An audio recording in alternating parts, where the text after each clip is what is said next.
O irmão pediu para não bater em palmas, né? Mas é inevitável. Irmão André Tomé, por favor, tem 10 minutos para a exposição da sua tese.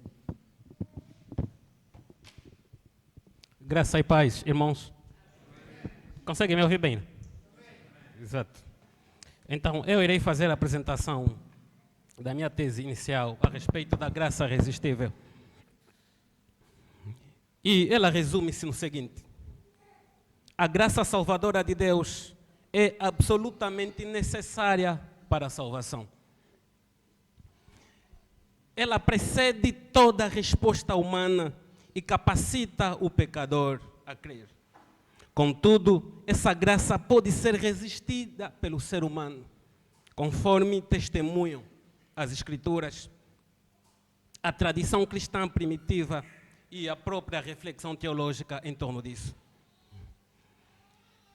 Antes de mais, é importante nós entendermos, queridos, que segundo as Escrituras, Deus deseja salvar o pecador.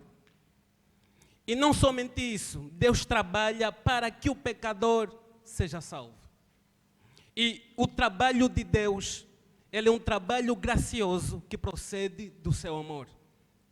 Por isso nós lemos, por exemplo, no livro de Jeremias, capítulo 31, versículo 3, com amor eterno te amei, também com amável benignidade te atraí. Lemos ainda no livro de 1 de Timóteo, capítulo 2, no seu versículo 4, que Deus deseja que todos sejam salvos e venham ao conhecimento da verdade. Então, a graça, ela é um favor imerecido, como comumente nós definimos. E alguns autores, ao longo da história, eles apresentaram muitas definições, melhor dizer, a respeito da graça de Deus. E eu queria aqui apresentar uma definição apresentada, passo o pleonasmo, por John Wesley. O que é que Wesley diz a respeito da graça de Deus? Wesley, ele fala que a graça de Deus precede qualquer resposta humana, despertando, convencendo do pecado e restaurando a capacidade do pecador de responder ao Evangelho. E num dos seus sermões ele afirma o seguinte: Deus opera em nós, então nós podemos operar. E se Deus opera em nós, então nós devemos operar. E na teologia arminio-wesleyana, que é a teologia que eu defendo, embora eu seja arminiano, eu sou arminiano-wesleyano. Na teologia arminio-wesleyana, nós entendemos como os demais cristãos que a graça é uma só. Mas nós identificamos nas Escrituras os vários aspectos da graça de Deus. E assim que nós definimos, primeiramente, a graça preveniente, que é a etapa da graça de Deus em que ela é capacitadora, ela antecede a decisão humana, capacita o homem, restaura a sua vontade para que ele tenha disposição para crer no Evangelho. Segundo aspecto, nós temos a graça justificadora. Na graça justificadora, ela acontece a mudança que Deus opera em relação a nós, não propriamente em nós, né? A graça preveniente que eu afirmei, ela trabalha no coração do homem. Mas a graça justificadora, ela não trabalha no homem, ela trabalha a favor do homem. Ou seja, Deus muda o seu relacionamento conosco, onde nós passamos a ser justos, justificados, não pelos nossos merecimentos, mas pelos merecimentos do nosso Senhor e Salvador, Jesus Cristo. E o terceiro aspecto da graça de Deus é a graça santificadora, onde o pecador vai crescendo, vai brilhando como a luz da aurora, até ser dia perfeito. Então, é o aspecto da graça em que a imagem de Deus é restaurada no homem.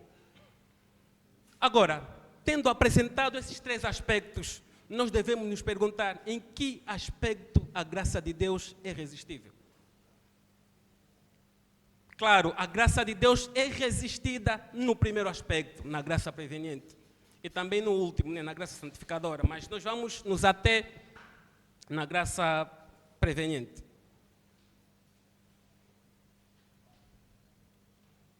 Nós temos apenas 10 minutos, por isso eu estou a saltar aqui algumas coisas que vamos aproveitar e abordar no debate.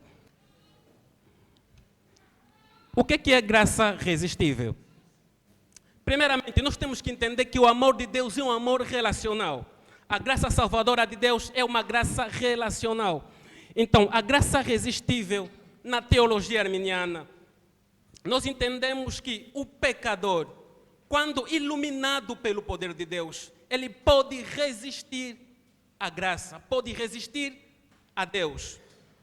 Conforme nos ensinam as Escrituras, nos seguintes textos. Primeiramente, livro de Atos, capítulo 7, versículo 51. O texto diz: vós sempre resistis ao Espírito Santo. O texto não fala de uma resistência a uma ação humana, ou da resistência a uma simples palavra de um profeta.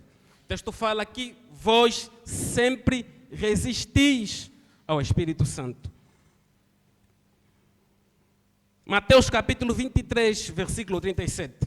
A Bíblia diz: quantas vezes, é Jesus falando para Jerusalém, quantas vezes eu quis reunir vocês, como uma galinha reúne os pintainhos debaixo das suas asas, mas vós não quisestes. Okay? O que é que Cristo queria? Queria reunir. Cristo queria congregar, mas o povo não quis. Lucas capítulo 7, versículo 30.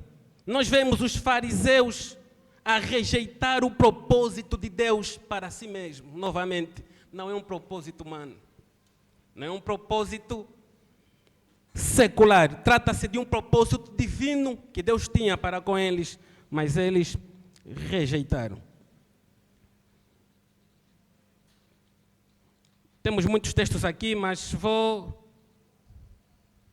terminar em Hebreus. Hebreus capítulo 10, no seu versículo 29, onde fala daqueles que ultrajam o Espírito da graça. Então, meus irmãos, nós temos vários textos que provam verdadeiramente que a graça de Deus pode ser resistida. E aqui nós podemos fazer uma reflexão de um texto de um teólogo calvinista, que é Louis Berkhoff. Ele diz na sua teologia sistemática que quando falamos do chamado de Deus, por exemplo, se referindo a todos esses textos que nós acabamos de apresentar, ele diz que existe um chamado geral. E além desse chamado geral, ele diz, existe outro chamado que é o chamado especial. E lendo propriamente o texto dele, diz que Deus convida os pecadores a aceitar a salvação que é oferecida em Cristo Jesus. Isso é uma obra do Deus triuno. Este chamado pode ser externo ou interno. Deus é o autor de ambos. O Espírito Santo opera em ambos. Em ambos, a palavra de Deus é impregnada como instrumento. No entanto, existem diferenças importantes. Que uma coisa é o chamado interno, que é dirigido aos eleitos, e a outra coisa é o chamado externo, que é dirigido para todos, inclusive aos réprobos. A pergunta que nós devemos fazer é: se Deus, segundo este teólogo, trabalha para que tanto o réprobo como os crentes, ou como os eleitos, os réprobos e eleitos, tenham contato com a palavra de Deus, como nós podemos entender a doutrina calvinista, que afirma que aos pecadores está apenas destinada a graça comum, que nem é salvífica, que opera para questões meramente seculares. Nós acabamos de ler que Jesus quis reunir. 30 segundos. Nós acabamos... Irmão. 30 segundos. Ok. Nós acabamos de ler que Jesus quis reunir, mas os pecadores não quiseram. Nós vimos pecadores que sempre resistiram ao Espírito Santo.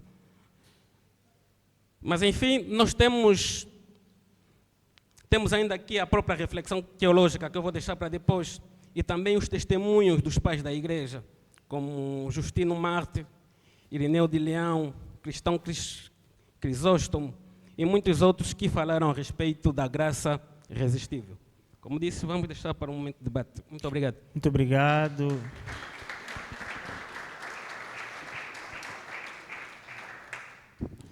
Bom, eu sinto aqui como uma responsabilidade.